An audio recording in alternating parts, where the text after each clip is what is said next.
তাহলে কি সিদ্ধান্তে উপনীত হওয়া গেল যে মব আরো চলছে, চলবেই।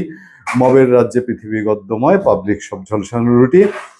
এই মব থামান নয়, থামবেও না, একদম রোজ কেয়ামত অবধি মব চলবে। মব তো বলা যাবে না, দুঃখিত, প্রেশার গ্রুপ। এখন প্রেশার গ্রুপ দেশে আইন কানুন তোয়াক্কা না করে, কারণ আমি মামলা নাই, হঠাৎ পছন্দ হলো বলবে এটা ফেসিবাদের লোক, ফেসিবাদের ছায়া আছে এর মধ্যে, ওসি সাহেব ধরেন।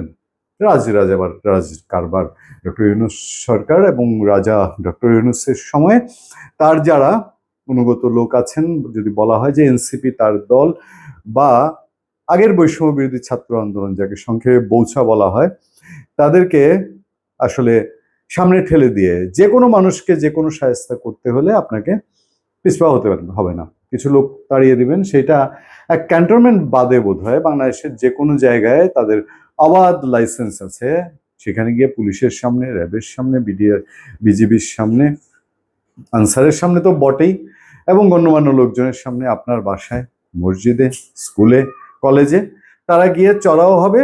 পুলিশ আইন দেখাতে পারবে না, আইন দেখালেই ফেসিবাদের দোষর, ফেসিবাদের দালাল।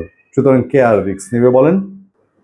প্রায় 24 ঘন্টা নাটকীয়তার পর অবসান, পরাজয় হয়েছে সত্যের এবং জয়ী হয়েছে মব জাস্টিস জয়ী হয়ে গেছে।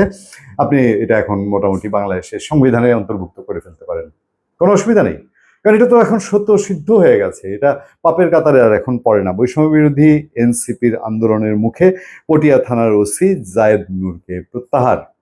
ওসি সাহেব বড়ই অন্যায় করেছিলেন, তিনি থানার মধ্যে লোক পেটাবে একদল ইচ্ছা হয়েছে, মামুর বাড়ির আবদার, তো মামুর বাড়ির আবদার রেখেছে তার এই ওসি নূরের, তার ঊর্ধ্বতন কর্মকর্তারা রাখতে বাধ্য হয়েছে বলবো। চট্টগ্রাম পটিয়া থানার ভারপ্রাপ্ত কর্মকর্তা ওসি আবু জায়েদ মোহাম্মদ নাজমুন নূরকে বুধবার রাতে 10:30টার দিকে প্রত্যাহার করা হয়েছে। বৈষম্যবিরোধী ছাত্র আন্দোলন ও জাতীয় নাগরিক কমিটি এনসিপির আন্দোলনের মুখে তাদের প্রত্যাহার করা হয়। তার স্থানে চান্নাইশ থানার পরিদর্শক জুজুৎসু চাকমাকে পদায়ন করা হয়েছে।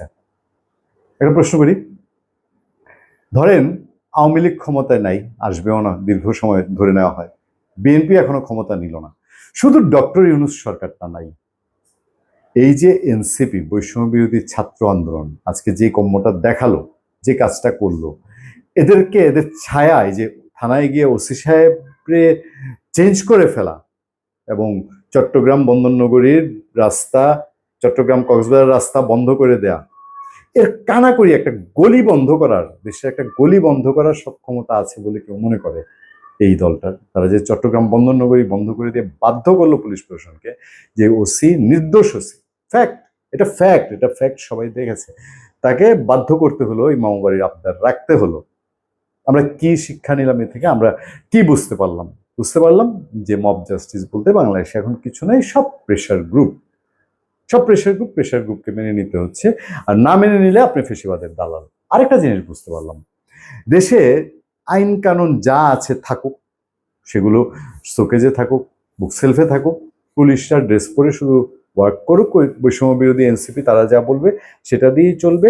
যে কোনো নাগরিকের, তাকে যদি খালি বৈষম্য বিরোধী এবং এনসিপি বলে ফেসিবাদের দালাল, ছাত্রলীগের দায়িত্বশীল হতে হবে না, কোন কালে ছাত্রলীগে ছিল সেটাও হইতে হবে না, মানে খালি ছায়া ছোপটা থাকলেই হবে, গিয়ে থানায় বলবেন যে এই লোক ছাত্রলীগ, তাকে ধরতেই হবে।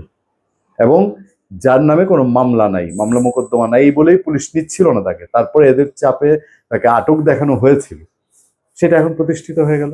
সো মব কালচার জয়যুক্ত হলো, মব কালচার আবার জয়যুক্ত হলো, এবং মব কালচার পুনরায় জয়যুক্ত হলো। বোঝা গেল যে মৌখিকভাবে তারা যেসব মবের ঠেলায় ওসির জব যায় দশা, কার্যত মবকে মেনে নেয়া। ভালো থাকবেন, সুস্থ থাকবেন, আপনাদের সাথে আমি আতিক রহমান পূর্ণিয়া।